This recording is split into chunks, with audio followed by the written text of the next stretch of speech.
Yo, welcome back, kembali lagi di channel Atoa Hayato. Bagaimana kabar nakama sekalian? Semoga selalu baik-baik saja. Pada video ini kami akan membahas Color Spirit yang muncul di chapter 987. Tampaknya Color Spirit kali ini menyimpan beberapa petunjuk tentang cerita One Piece ke depannya. Oke, langsung aja kita masuk ke pembahasannya. Dimulai dari sang kapten Monkey D. Luffy. Dari penggambaran sosok Luffy ini, tentu kita langsung melihat senjata pipa yang ada padanya. Senjata pipa itu adalah senjata yang digunakan oleh Sabo. Jadi kemungkinan besar Sabo akan kembali dimunculkan.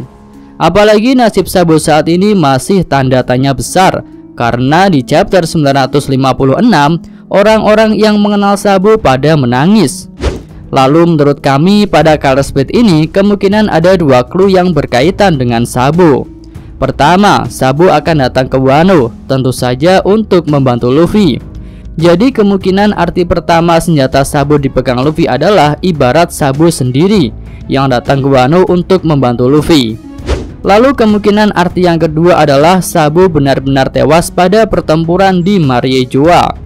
Dan senjata pipa Sabo yang dipegang Luffy diibaratkan sebagai tekad Sabo dalam melawan pemerintah dunia yang akan diteruskan oleh Luffy.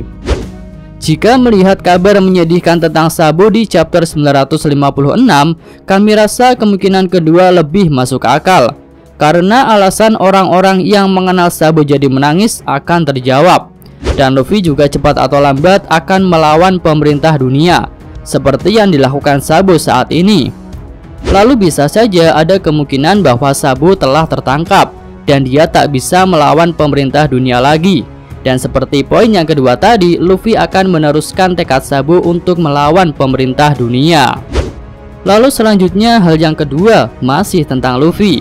Kali ini motif baju Luffy yang menarik perhatian kami. Jika dicermati, motif baju Luffy itu terlihat seperti gambar Devil Fruits, tapi tak mirip 100% dengan salah satunya, melainkan seperti gabungan dua Devil Fruits, yaitu Gomu Gomu no Mi dan Yami Yami no Mi. Iya, jika melihat bentuk buahnya tentu lebih mirip dengan Gomu Gomu no Mi, tapi jika melihat daunnya tentu mirip dengan Yami Yami no Mi, karena Gomu Gomu no Mi tak punya daun. Lalu kemudian jika disambungkan dengan baju hitam yang dikenakan Luffy, maka akan lebih condong ke Yami Yami no Mi, karena akan cocok dengan sifatnya yaitu kegelapan. Namun jika kita mengambil jalan tengah, rasanya ini merupakan clue jika Kurohige akan datang ke Wano dan secara tidak langsung akan membantu Luffy untuk mengalahkan musuh kali ini, yaitu Kaido dan Big Mom. Tapi entah bagaimana skemanya belum dapat kami jelaskan saat ini. Atau ada juga kemungkinan lain jika menganggap gambar yang di baju Luffy itu lebih condong ke Gomu Gomu no Mi, yaitu mungkin saja di pertempuran Wano ini Luffy akan mencapai awakening dari buah Gomu Gomunya, dan kemampuan awakening itu akan sangat berguna ketika bertempur dengan Yami Yami no Mi-nya Kurohige. Oke, lanjut ke yang ketiga, yaitu tentang Zoro. Di Color Spirit ini Zoro diperlihatkan memegang dua pedang, dan jika diperhatikan kedua pedang itu adalah Enma dan Nidai Kitetsu. Hanya saja di sini Nidai Kitetsu digambarkan dengan warna merah, entah apa alasannya. Lalu dari cara memegangnya, Zoro terlihat akan menarik Nidai Kitetsu dari sarungnya, seperti akan digunakan untuk bertarung. Namun untuk Enma, Zoro tak menarik pedang dari sarungnya, tetapi menarik pedang beserta sarungnya, seolah-olah ingin memberikan pedang itu kepada orang lain. Nah, berdasarkan hal itu ada kemungkinan jika Zoro akan mengembalikan Enma kepada pemiliknya, yaitu Hiyori Kozuki. Karena Zoro tahu jika pedang peninggalan Oden Kozuki sangat berarti bagi Hiyori. Dan selain hal itu, menurut kami setelah pertempuran Wano ini ada kemungkinan jika Enma dan Ameno Habakiri yang digunakan Oden akan menjadi harta nasional Wano, sama seperti Susui.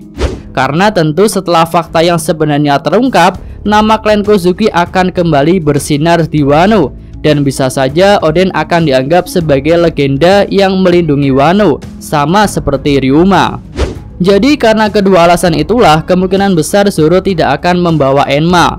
Lalu sebagai gantinya, Zoro akan mengambil Nidai Kitetsu. Sesuai color speed ini, Nidai Kitetsu digunakan Zoro untuk bertarung. Tentu kita masih ingat jika ketika pertama kali melihat Nidai Kitetsu ada di tangan Luffy, Zoro sudah tertarik, namun Luffy tak mau memberikannya. Jadi kami rasa tak masalah jika Zoro membawa Nidai Kitetsu. Selain Zoro tertarik padanya, Nidai Kitetsu adalah pedang terkutuk yang tak sembarangan orang mau menyentuhnya. Oke, kita beralih ke hal yang lain. Kali ini adalah tentang Sanji. Di color speed ini, Sanji diperlihatkan menggunakan senjata api berupa pistol, dan tentu saja Sanji menggunakan tangannya. Nah, menurut kami pistol itu adalah sebuah clue tentang adanya salah satu kemampuan di Red Sweet Stealthy Black, yang mana Sanji harus memakai tangannya jika ingin menggunakan kemampuan tersebut. Kita tahu jika selama ini Sanji hanya bertarung menggunakan kaki. Lalu jurus serangan kaki Sanji dipelajari dari Zeff ketika Sanji ada di Baratie.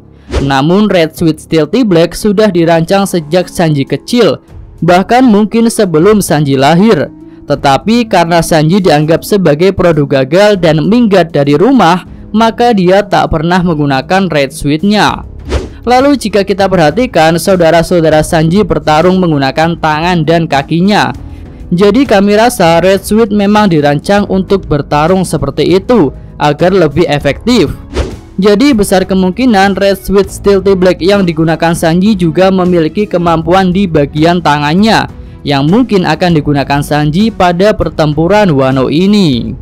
Yo, selanjutnya kita sampai ke poin terakhir, yaitu mengenai anjing-anjing yang ada bersama kru topi jerami. Jika diperhatikan, anjing bulldog yang muncul di color speed ini memiliki beberapa warna yang identik dengan para admiral. Pertama, anjing merah yang ada di depan Sanji bisa dianalogikan sebagai Akainu yang memiliki julukan si anjing merah. Tapi masih menjadi misteri mengapa anjing merah yang melambangkan Akainu itu ada di depan Sanji. Namun jika kita perhatikan anjing ungu yang ada di hadapan Zoro, tentu kita akan membayangkan sosok Fujitora yang identik dengan warna ungu, karena julukannya adalah harimau ungu. Lalu untuk hubungan Zoro dan Fujitora seharusnya sudah jelas jika mereka sempat bentrok di Dressrosa.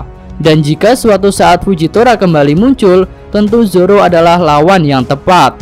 Kemudian bulldog biru yang ada di depan Luffy bisa dianalogikan sebagai mantan Admiral Aokiji.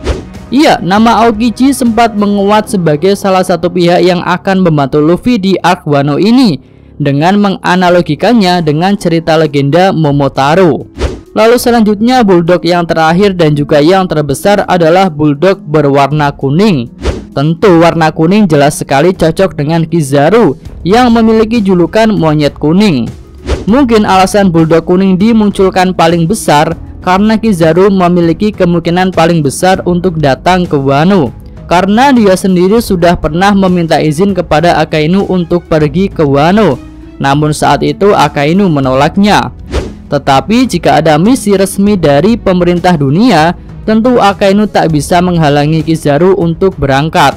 Dan sepertinya misi dari pemerintah dunia akan segera turun, karena Im Sama sudah memberikan petunjuk, dan Gorosei pun sudah bersiap untuk melakukan pembersihan besar-besaran. Lalu mungkin ada yang bertanya mengenai Admiral Green Bull, mengapa tak ada bulldog berwarna hijau yang menyimbolkan tentang dirinya? Kami sih tak punya jawaban pasti tentang hal itu, karena penyimbolan anjing bulldog sebagai para admiral juga masih sekedar teori saja. Namun ada juga kemungkinan skema lain yang membuat Green Bull benar-benar tak bisa datang ke Wano, yaitu karena dia terluka ketika bertarung dengan Sabo di Mariejoa. Oke, sampai di sini saja opini tentang Color Spread kali ini. Jika nakama sekalian punya pendapat lain yang lebih bagus, silahkan sampaikan di kolom komentar. Oke, sampai di sini aja review chapter kali ini. Dan cukup sekian video kali ini. Semoga nakama sekalian menyukainya. Terima kasih udah nonton dan sampai jumpa lagi di video selanjutnya. Yo!